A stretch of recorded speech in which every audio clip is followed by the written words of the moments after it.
இஸ்ராவேல் முழுவதும் ஏபிரோனில் தாவீதினிடத்தில் வந்தது. இதோ, நாங்கள் உம்முடைய எலும்பும் மாம்சமுமாய் இருக்கிறோம். அவர்கள் தாவீதை இஸ்ராவேலின் ராஜாவாக அபிஷேகம் பண்ணினார்கள். தாவீது சீயோன் கோட்டையை பிடித்தான். கர்த்தர் அவனுக்கு முன்பாக புறப்பட்டார். வாசியுங்கள். 2 சாமுவேல் 5, 1 நாளாகமம் 11 முதல் 12 வரை. இஸ்ராவேலின் எல்லா கோத்திரங்களும் வந்தன. நாங்கள் உம்முடைய எலும்பும் மாம்சமுமாயிருக்கிறோம். நீர் என் ஜனத்தை மேய்ப்பீர். அவர்கள் தாவீதை ராஜாவாக அபிஷேகம் பண்ணினார்கள். தாவீது 30 வயதுள்ளவன். அவன் 40 வருஷம் ஆண்டான். ஹெப்ரோனில் 7 வருஷம், எருசலேமில் 33 வருஷம். நீர் இங்கே பிரவேசிக்க மாட்டீர். ஆனாலும் தாவீது அந்த கோட்டையை பிடித்தான். தாவீதின் நகரம். தாவீது அந்த கோட்டையில் குடியிருந்தான். அவன் நகரத்தை கட்டினான். தாவீது அதிகமாய் வளர்ந்தான். கர்த்தர் அவனோடே இருந்தார். ஈராம் தேவதாரு மரங்களை அனுப்பினான். அவர்கள் தாவீதுக்கு ஒரு வீட்டை கட்டினார்கள். தாவீது அறிந்து கொண்டான். கர்த்தர் அவனை ராஜாவாக நிலைநாட்டினார், தம்முடைய ஜனமான இஸ்ராவேலுக்காக. தாவீது இன்னும் பெண்களை எடுத்துக்கொண்டான். இன்னும் குமாரர்கள் பிறந்தார்கள். அவன் வீடு பெருகியது. பெலிஸ்தர் மேல் எழுந்து வந்தார்கள்.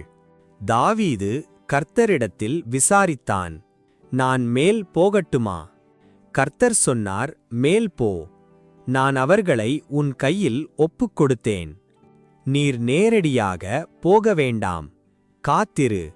மரங்களின் மேல் நடைக்கிற சத்தத்தை கேட்கும்போது அப்பொழுது எழுந்திரு. கர்த்தர் உனக்கு முன்பாக புறப்பட்டார். இஸ்ரவேல் முழுவதும் சேர்ந்தது. நீர் தலைவராய் இருப்பீர். அவர்கள் தாவீதை ராஜாவாக அபிஷேகம் பண்ணினார்கள். முதலில் அடிக்கிறவன் யோவாப் முதலில் ஈறினான். அவன் தலைவனானான். தாவீது கோட்டையில் குடியிருந்தான். தாவீதின் நகரம்.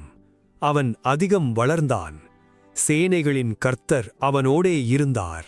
இவர்கள் அந்த பிரதான வீரர்கள், அவனுக்கு பலமான உதவி செய்தவர்கள். கர்த்தரின் வார்த்தையின்படி அவன் தன் இடத்தில் நிலை நின்றான். கர்த்தர் பெரிய ஜெயத்தை கொடுத்தார். யாராவது எனக்கு தண்ணீர் கொடுத்தால் நன்றாயிருக்கும். அந்த மூவர் உடைந்து போனார்கள். தாவீது அதை குடிக்க விரும்பவில்லை. அதை கர்த்தருக்கு முன்பாக ஊற்றினான். இது இந்த மனிதரின் இரத்தம். அவன் தன் ஈட்டியை சுழைத்தான். 300 பேருக்கு எதிராக அவனுக்கு ஒரு பெயர் உண்டாயிற்று. அவன் 2 வீரர்களைக் கொன்றான்.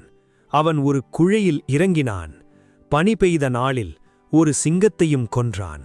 அந்த வல்லமையான வீரர்கள் ஒவ்வொரு பெயரும் ஒவ்வொருவனும் நினைவு கூறப்பட்டார்கள். 30 மற்றவரும் எழுதப்பட்டார்கள், மறக்கப்படவில்லை. தூர தேசங்களிலிருந்து ஆண்கள் வந்தார்கள் தாவீதோடு நிற்க. அந்த 30 நிறைந்தது. அவர்களின் பெயர்கள் பாதுகாக்கப்பட்டது. இன்னும் வல்லமையான வீரர்கள் பல இடங்களிலிருந்து வந்தார்கள். கடைசி பெயர்கள் சந்ததிகளுக்காக எழுதப்பட்டது. இவர்கள் தாவீதினிடத்தில் வந்தார்கள். அவன் துன்பத்தின் காலத்தில் ஆனாலும் வந்தார்கள். பராக்கிரமமுள்ள வீரர்கள், சிங்கங்கள் போல முகங்கள், மான் போல வேகமான கால்கள், யுத்தத்திற்கு ஆயத்தம். அவர்கள் யோர்தானை கடந்தார்கள். பெரு வெள்ளத்தின் காலத்தில் சத்துருக்கள் ஓடினார்கள். உங்களுக்கு சமாதானம் உண்டாகட்டும். உங்கள் தேவன் உங்களுக்கு உதவி செய்கிறார்.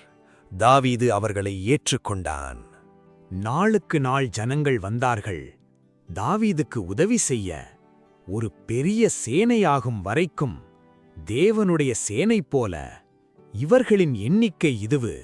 யுத்தத்திற்கு ஆயத்தமானவர்கள் லேவியர், சாதோக் வல்லமையான பராக்கிரமசாலி.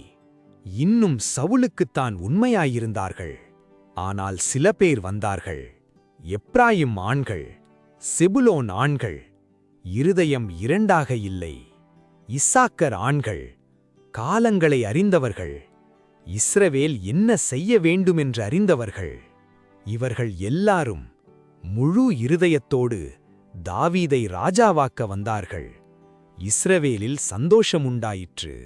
எபிரோனிலிருந்து எருசலேம் வரைக்கும் வீரர்களிலிருந்து ஒரே ராஜ்யமாக கர்த்தர் தம்முடைய ராஜாவை நிலைநாட்டினார். இஸ்ரவேல் முழுவதும் ஒரே இருதயம்.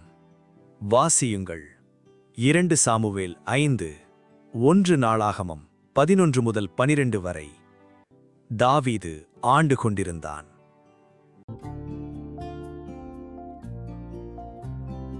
நாளை பற்றிய கவலை வேண்டாம், இன்றே போதும் அந்த கிருபை. ஒவ்வொரு நாளும் போதுமே, அவர் கிருபை போதுமே.